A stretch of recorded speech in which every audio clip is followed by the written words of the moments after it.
Welcome to The Explainer. Look, right now, there's a massive, tectonic shift completely rewiring how businesses get their hands on capital. We are moving away from legacy systems and into a totally new era of how money flows, one that's going to completely redefine the competitive landscape for modern enterprises. It's a huge evolution in financial architecture, and it's impacting everything from corporate scaling strategies all the way up to broad macroeconomic stability.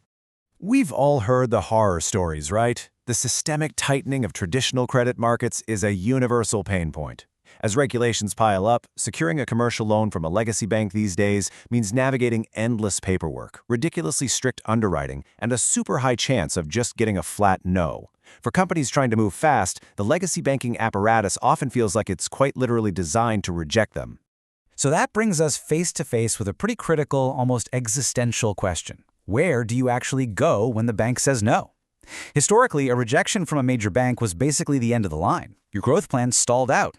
But today, that whole paradigm has completely fractured, opening up totally new avenues to get funded. All right, so let's get into it. Enter private funding.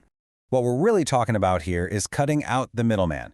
Private funding means you're getting cash directly from private equity, specialized credit funds, or institutional investors straight to the borrower. The traditional bank, with all its regulatory red tape and inherent conservatism, is completely engineered out of the whole shebang. It's a direct pipeline.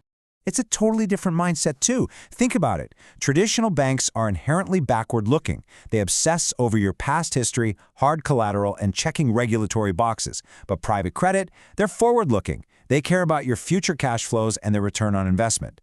They're willing to back aggressive growth and modern, asset-light business models that traditional banks just simply wouldn't touch with a 10-foot pole. And because they're stepping up where banks are backing down, we are seeing an absolute explosion in this space. The U.S. private credit market has shot past the trillion-dollar mark. Trillions, with a T. To put that into perspective, it's basically rivaling the size of the traditional high-yield bond markets right now. It's no longer just some niche alternative. It is a colossal, structural pillar of global finance. So why the massive shift? Let's look at why businesses are actively choosing private credit. This massive capital migration definitely isn't an accident, and it isn't just desperation either. It really boils down to three huge advantages that sophisticated borrowers are intentionally chasing: speed, flexibility, and access. First up is speed. In business today, if you aren't fast, you're dead in the water. Private credit funds aren't suffocated by the endless red tape of traditional bank credit committees, where decisions can drag on for months. Because the decision makers are directly tied to the money, a deal that would take a bank quarters to process can be knocked out by a private lender in a matter of weeks, or sometimes even days. You get to strike while the iron is hot. Then you've got flexibility. Standard bank loans are mostly rigid off-the-shelf products with non-negotiable rules. But private funding is highly bespoke. Lenders and borrowers sit down and tailor repayment schedules, maybe toss in some equity kickers. They forge terms that perfectly fit the specific life cycle of that exact business. It's a customized financial instrument, not just a blunt tool. And the third driver is just pure access. Private credit throws a vital lifeline to complex, high-growth companies the traditional banking algorithms automatically spit out. Having access to that kind of capital when your competitors are locked out of legacy markets, that is a massive strategic advantage for things like fast acquisitions or rapid expansion. But, it's not all sunshine and rainbows. Let's talk about the hidden risks. Because all that speed and flexibility, it comes at a steep cost. For the borrower, you're paying what's called an illiquidity premium, which basically means significantly higher interest rates and a structurally heavier cost of capital. You are paying for that agility. And for the investor, the stakes are equally massive. There's no FDIC safety net here. If a highly leveraged venture goes south, especially in a bad economy, investors face huge unrecoverable haircuts. And if those isolated defaults start piling up, well, things get a bit scary. Experts are already warning about this. To quote them directly, if this market grows too fast without proper regulation, it could create financial instability in the future.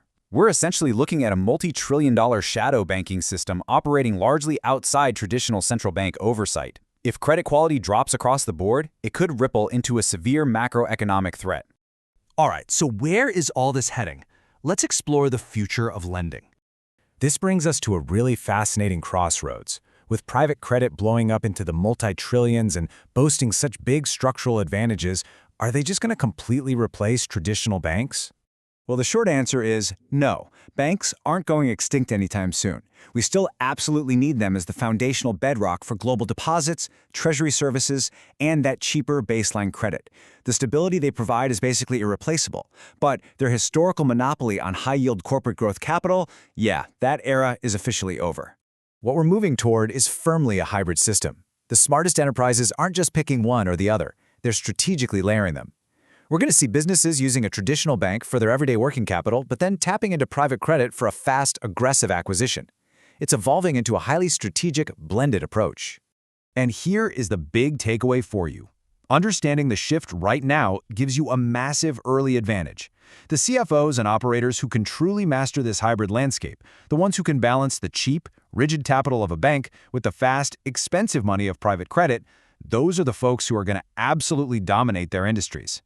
Knowing the strict parameters of legacy banks versus the aggressive speed and the hidden risks of private credit completely changes the calculus of business growth. So, as you map out the financial strategy for your own enterprise, I'll leave you with this. Will you anchor yourself entirely to the traditional bank vault, or will you take flight with private funding?